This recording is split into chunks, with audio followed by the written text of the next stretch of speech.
Everyone, welcome to Raj economics and commerce classes. मैं हूं नीरज कुमार और आज मैं आप लोगों के बीच आ गया हूं सीयूटी पीजी का जो प्रीवियस ईयर क्वेश्चन 2022 का था उसका क्वेश्चन नंबर 41 से 60 को लेकर के। ठीक है, इसके पहले मैं ऑलरेडी 26 से 40 तक डिस्कस कर चुका हूं, अभी ये कर रहा हूं। तुरंत मैं कुछ समय के बाद फिर आपको अपलोड करूंगा आगे का वीडियो। ठीक है, साथ ही साथ आप लोग ना ये जो प्लेलिस्ट है सीयूटी पीजी इकोनॉमिक्स का उसको देखते रहिए। क्यों पता है? क्योंकि आने वाला समय जो होगा ना 10 तारीख या 11 तारीख को मैं टॉप 100 क्वेश्चंस अपलोड करने वाला हूं जो आपको काफी ज्यादा काम देगा। साथ ही साथ पीवाईक्यूज भी आपको हेल्प करेगा क्योंकि उससे एग्जाम का पैटर्न समझ में आता है। और साथ ही साथ मैं हर एक क्वेश्चन के बाकी ऑप्शंस को भी डिस्कस कर रहा हूं, तो उससे क्या होगा, आपके एग्जाम में हेल्प होगा, है ना। उससे मिलता जुलता सवाल तो आएगा ही आएगा। तो कृपया करके पूरा वीडियो देखें। अगर पिछला वीडियो 15 क्वेश्चन जो मैंने अपलोड किया था 26 से 40 तक नहीं देखे तो देख लीजिए, डिस्क्रिप्शन में मैं लिंक दे दूंगा। ठीक है, तो चलिए हमारा क्वेश्चन है अब 41, है ना। 40 तक ऑलरेडी डिस्कस हो चुका है। 41 नंबर कहता है the coefficient of non determination is equal to. देखिए, जब कोफिशिएंट ऑफ डिटर्मिनेशन की बात करते हैं तो वो होता है एक्सप्लेन्ड वेरिएशन बटा टोटल वेरिएशन। ठीक है, ईएसएस बटा टीएसएस होता है। तो भाई कोफिशिएंट ऑफ नॉन डिटर्मिनेशन क्या होगा? Coefficient of determination explained variation को के बारे में बात करता है, तो नॉन डिटर्मिनेशन मतलब अनएक्सप्लेन्ड के बारे में बात करता होगा। ठीक है, तो क्या होगा, कहीं है अनएक्सप्लेन्ड, बिल्कुल अनएक्सप्लेन्ड वेरिएंस बटा टोटल वेरिएंस। ठीक है, ऑप्शन नंबर 2। अच्छा, यहाँ पे ना ऑप्शन सेम लिखा गया है, ये भी अनएक्सप्लेन्ड वेरिएंस बटा टोटल वेरिएंस है, यहाँ पर वही ऑप्शन। तो ये हमारा मतलब आंसर यही होगा, unexplained variance upon total variance. This is the coefficient of non determination. ठीक है, चलिए क्वेश्चन नंबर 2 है, कहता है if two regression line are perpendicular to each other. देखिए, दो रिग्रेशन लाइन हमारे पास है, ये हमारा है और ये ए है, ये वाला है। ये परपेंडिकुलर है ना एक दूसरे का परपेंडिकुलर है। इसका क्या मतलब हुआ? इसका मतलब हुआ दोनों के बीच में कोई रिलेशन नहीं है, तभी तो x on y upper sloping है तो वाई ऑन एक्स क्या है, डाउनवर्ड स्लोपिंग है। ठीक है, तो इस प्रकार से अगर परपेंडिकुलर बनता है टू रिग्रेशन लाइन तो इसका मतलब कहा जाता है कोरिलेशन वहां पे शून्य है। ठीक है, चलिए कहता है the number of terms in the expansion of binomial distribution a plus b का पावर 4 इज। देखिए, जब भी बाइनोमियल एक्सप्रेशन करते हैं अगर x प्लस बी का पावर n है ना, तो टोटल नंबर ऑफ टर्म्स जो होगा वो n प्लस 1 हो जाता है। ठीक है, तो इस मान लीजिए a प्लस बी का पावर 2 है ना, स्क्वायर है, तो हम लोग लिखते हैं ना a square plus b square plus 2ab। देखिए तो कितने टर्म आया, 3 टर्म आया ना, 1 2 3 टर्म, मतलब 2 प्लस 1 3 हुआ। तो क्या होता है, याद रखिएगा, नंबर ऑफ टर्म्स जब निकालना नंबर में n में 1 ऐड कर दीजिए। तो यहाँ पे कितना है, 4 है, 4 प्लस 1 कितना होगा, 5। Option number 2, this is the correct answer. ठीक है, चलिए कहता what is the integral of cosec 2x, है ना। एक तो ट्रिगोनोमेट्रिकल फंक्शन का आना नहीं चाहिए था बट आ गया है, आंसर इसका माइनस कोटेक्स प्लस सी होगा, तो ये याद कर लीजिए। ठीक है, ट्रिगोनोमेट्रिकल फंक्शन में बहुत ज्यादा हेल्प आपको नहीं कर पाऊंगा। ठीक है, चलिए कहता for a set A equal. देखिए हमारे पास एक सेट है, क्या ए, क्या है वो, 3 and 4, right. Find power set, इसका पावर सेट निकालना है, पीए। पावर सेट क्या होता है, इसके जितने पहले सबसेट है वो लिख लिए। सबसेट क्या क्या होगा, एक तो नल सेट होगा जिसको 5 भी बोलते हैं, एक क्या होगा 3 हो जाएगा, एक हो जाएगा 4, एक खुद ऑलरेडी अपना खुद का सेट 3 और 4, है ना। जब हम लोग जितने भी सबसेट है किसी सेट का उसका एक सेट बना देते हैं, ठीक है, तो वो कहलाता है पावर सेट।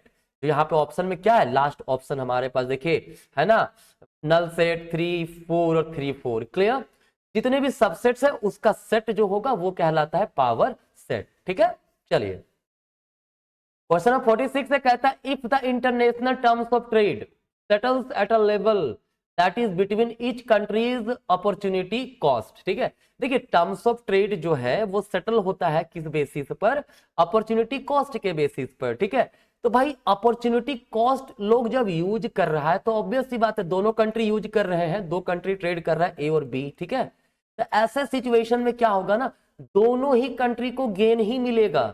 क्योंकि अपना हर कोई अपना बेस्ट अल्टरनेटिव को लेके चल रहा है, तो बेस्ट अल्टरनेटिव से ए को भी बेनिफिट अपना हो रहा है, बी को भी बेनिफिट हो रहा है, तो क्या होगा, both country gain from trade, option number b हो जाएगा, 2 हो जाएगा।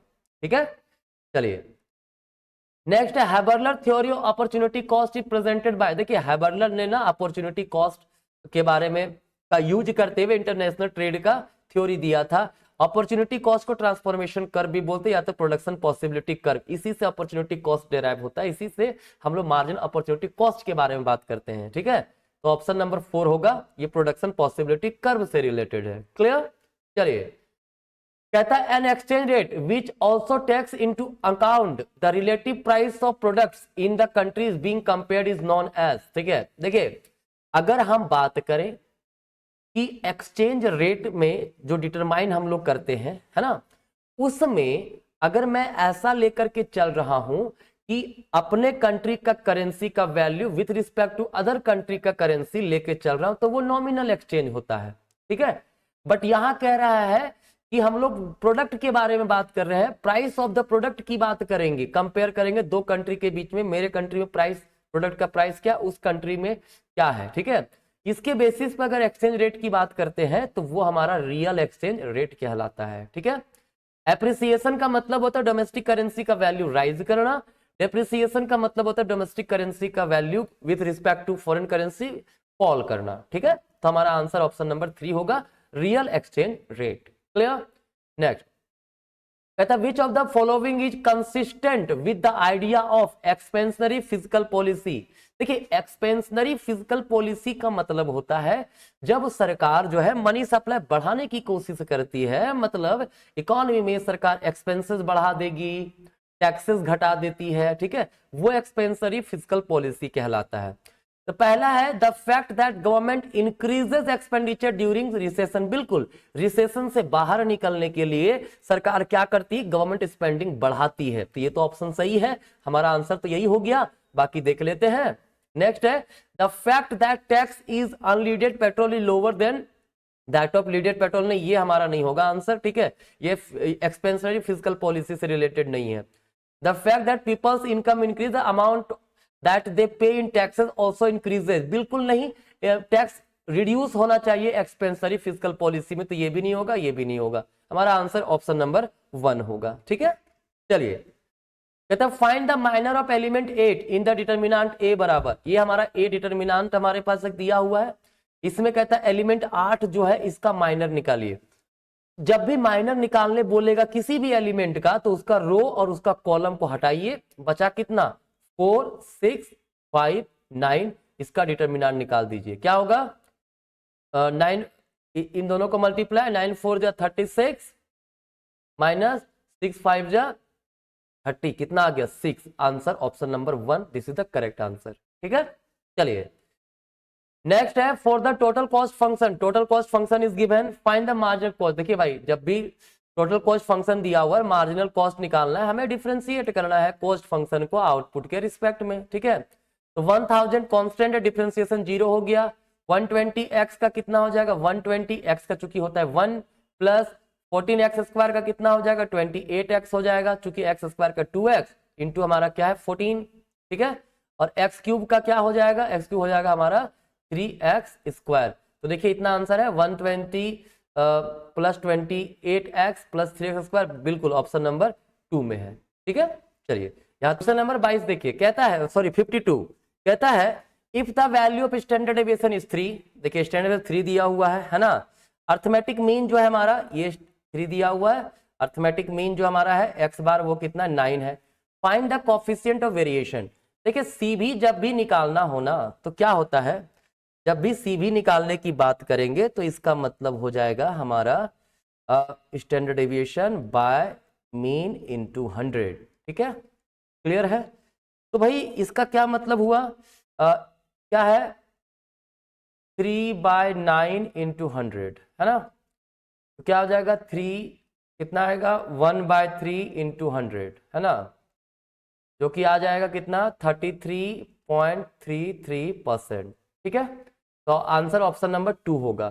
कहीं कहीं देख रहे हैं बुक में दिया हुआ है 3.33, कहीं कुछ और दिया हुआ है, कई जगह 100 मल्टीप्लाई नहीं किया है, नहीं, कोफिशिएंट ऑफ वेरिएशन जब भी निकालना है आपको फॉर्मूला यही अप्लाई करना है, standard deviation by mean into 100, ठीक है। और जो आंसर आएगा उसको हम लोग किस में लिखते हैं, परसेंटेज के फॉर्म में लिखते हैं, ठीक है। चलिए 53 नंबर क्वेश्चन है, कहता है मार्जिनल प्रोपेंसिटी टू कंज्यूम, मतलब एमपीसी कितना दिया हुआ है 3/4, है ना। And marginal rate of tax, ठीक है, ये हमारा जो है एमआरटी जो है ना, एमटीआर लिख देते हैं इसको, एमआरटी नहीं हो लिखेंगे, एमटीआर जो है वो कितना है हमारा, वो है 1/9, ठीक है। तो वैल्यू ऑफ मल्टीप्लायर पूछा है, राइट। देखिए एमपीसी को हम लोग ना सी मान लेते हैं, स्मॉल सी, इसको स्मॉल टी मान लेते हैं, ठीक है। तो मल्टीप्लायर का फॉर्मूला ऐसे केस में अगर एमपीसी और रेट ऑफ टैक्स दिया हुआ हो तो इसका होता है 1/1 माइनस एमपीसी, है ना, प्लस क्या होगा सी इंटू टी। क्लियर है, ध्यान से रखिए, देखिएगा क्या होगा 1/1 माइनस सी प्लस सी इंटू टी, क्या हो जाएगा 1/1 माइनस 3/4, है ना, प्लस सी टी, मतलब 3/4 इंटू 1/9। क्लियर है, क्या हो जाएगा 1 इतना इधर 1/4 हो जाएगा, प्लस ये 3 से कट जाएगा 3, कितना होगा 1/12, ठीक है। इसको सॉल्व करा जाए क्या होगा, नीचे आ गया हमारा 12, इसको सॉल्व कर देते डायरेक्टली हम लोग ऐसे, ये हो गया हमारा नीचे 12, इधर क्या होगा 3 प्लस 1 ऊपर 1, है ना, तो क्या आएगा 12 ऊपर चला गया 1/4 इंटू क्या हो गया 12, तो कितना हो जाएगा 3। क्लियर, 3 हमारा आंसर ऑप्शन नंबर 1 होगा। ये फॉर्मूला बस याद रख लीजिएगा आप लोग, सॉल्व हो जाएगा, है ना। चलिए 54 है, इन विच ईयर वाज द किसान क्रेडिट कार्ड, जो केसीसी हमारा है ना, कब स्टार्ट हुआ। तो देखिए केसीसी 1998 में स्टार्ट हुआ था। फार्मर्स, जो पुअर फार्मर्स है जिनके पास होल्डिंग की कमी है, उन लोगों के पास पैसे की भी अच्छी खासी कमी होती है ना। तो गवर्नमेंट क्या करती है उसके लिए कि भाई बीज वगैरह ले पाए, है ना, उनको फाइनेंशियल असिस्टेंस देने के लिए ये स्कीम को शुरुआत किया, ठीक है। इसका काफी ज्यादा जो पुअर फार्मर्स है उनको बेनिफिट अभी के समय में मिलता है। कहता है if one of the regression coefficient value is greater than 1, देखिए रिग्रेशन कोएफिशिएंट वैल्यू क्या होता है, bxy एंड byx, है ना, यही दो होता है। कहता है अगर एक का वैल्यू मान लीजिए, इसका वैल्यू एक से ज्यादा है, मान लीजिए 1.2 है, the value of the second regression coefficient must be, तो इसका वैल्यू क्या होगा। ध्यान रखिएगा जो कोरिलेशन निकलता है ना, कोरिलेशन होता है फॉर्मूला bxy इंटू byx का रूट, ठीक है। तो अगर एक से कम है, एक से ज्यादा है, तो दूसरा हमेशा कम होना ही चाहिए एक से। क्यों पता है, क्योंकि कोरिलेशन का वैल्यू +1 -1 के बीच में रहेगा। अगर मान लीजिए इसका 1.2 इसका 1.2 दे दे तो एक से ज्यादा हो जाएगा ना। देखिए अगर हम मान लेते हैं 1.2 इंटू 1.2, इसका रूट निकालेंगे क्या आएगा 1.2 आ गया आंसर। कोरिलेशन का वैल्यू 1.2 हो ही नहीं सकता क्योंकि 1 से ज्यादा होगा ही नहीं, मैक्सिमम 1 हो सकता है, उससे कम रहेगा, एक से ज्यादा नहीं रहेगा। जो कोरिलेशन का वैल्यू होता है +1 से लेकर के -1 के बीच में रहेगा, ठीक है। तो अगर एक रिग्रेशन कोएफिशिएंट एक से ज्यादा है तो दूसरा एक से कम होना चाहिए, ठीक है। तो हमारा क्या होगा less than 1, option number 1, this is the correct answer. Clear. Next है on the imposition of a tariff the welfare of a country improves, ठीक है।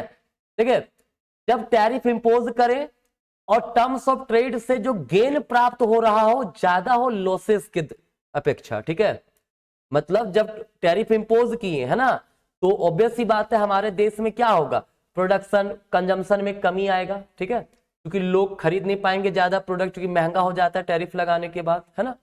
तो वेलफेयर तभी होगा जब टर्म्स ऑफ ट्रेड सुधर जाए हमारा टैरिफ लगाने से, और इससे जितना लॉस हुआ कंजम्पशन प्रोडक्शन से उससे ज्यादा प्रॉफिट हुआ है किससे, टर्म्स ऑफ ट्रेड से, ठीक है। तो ऑप्शन सी में देखिए तीसरा, when terms of trade gains is greater, मतलब टर्म्स ऑफ ट्रेड का फायदा ज्यादा हो किससे, losses due to production consumption distribution, जो टैरिफ के कारण प्रोडक्शन कंजम्पशन में जो कमी आया उससे ज्यादा होना चाहिए क्या, टर्म्स ऑफ ट्रेड का गेन, तभी ऐसे केस में वेलफेयर होगा। तो बाकी ऑप्शन देखने की आवश्यकता नहीं है, मैंने कॉन्सेप्ट बता दिया आपको, ठीक है। चलिए, कहता है ना symmetrical distribution value of coefficient. देखिए सिमेट्रिकल डिस्ट्रीब्यूशन का मतलब होता है बेल शेप, ठीक है, क्या होता है, बेल शेप डिस्ट्रीब्यूशन। यहाँ पे जो कोफिशिएंट और स्केवनेस होता है वो 0 होता है। कोई किसी पास सिमेट्रिकल है ही नहीं, नो स्केवनेस बोलते हैं। अगर सिमेट्रिकल डिस्ट्रीब्यूशन है तो उसको नो स्केवनेस वाला सिचुएशन बोलते हैं। तो आंसर हमारा होगा ऑप्शन नंबर 3, ठीक है। एक होता है पॉजिटिव स्केव, एक होता है निगेटिव स्केव। तो इसमें वैल्यू पॉजिटिव में रहेगा, इसमें वैल्यू निगेटिव में रहेगा। लेकिन अगर सिमेट्रिकल डिस्ट्रीब्यूशन पूरी तरह से है तो यहाँ पे स्केवनेस 0 हो जाएगा, ठीक है। चलिए नेक्स्ट है rural landless employment guarantee programme. ये 1983 में लॉन्च हुआ था। इसमें कहना था जो लैंडलेस पीपल हैं, ठीक है, जिनके पास जमीन नहीं है, भूमि नहीं है, उन्हें सरकार गारंटी देती थी 100 डेज का जॉब का, ठीक है। ये प्रोग्राम था इसमें, राइट। और क्वेश्चन नंबर 59 में कुछ एरर था तो मैंने उसको इंक्लूड नहीं किया है, हटा दिया है। चलिए 60 नंबर क्वेश्चन देखते हैं। Match list 1 with list 2। कहता है इन्वेस्टर मल्टीप्लायर कौन दिया था, प्रोफेसर केन्स ने दिया था। तो पहला का हो गया ऑप्शन नंबर 4, ठीक है, इसका 4 हो गया। इंप्लॉयमेंट मल्टीप्लायर एक काहन ने दिया था, कौन दिया था, काहन, तो इसका 1 हो जाएगा। एक काहन ने दिया है कौन, इंप्लॉयमेंट मल्टीप्लायर, ठीक है। रीस्टेटमेंट थ्योरी ऑफ मनी, ये फ्रीडमैन ने दिया था। रीस्टेटमेंट थ्योरी पहले फिशर, फिर कैम्ब्रिज, फिर Keynes and then Milton Friedman. ये क्या हो जाएगा, इसका 2 हो जाएगा। सप्लाई साइड इकोनॉमिक्स लेफर का था, ए लेफर, आर्थर लेफर, ठीक है, ये तीसरा हो जाएगा, ठीक है। तो क्या है 4 1 2 3, 4 1 2 3, ऑप्शन नंबर ए। क्लियर है, कोई दिक्कत नहीं। यहां तक 60 नंबर क्वेश्चन तक मेरे समझ से कोई दिक्कत नहीं होना चाहिए, है ना। तो आज का यहां तक हुआ। अब आगे मैं अपलोड करूंगा बाकी के क्वेश्चंस को, तो स्टे ट्यून एंड प्लीज सारे वीडियोस को देखते रहिए and just wait for top 100 question जो मैं अपलोड करने वाला हूं, है ना। तो चलिए आज कहीं तक मिलते हैं नेक्स्ट क्लास में, तब तक के लिए आप सभी को धन्यवाद।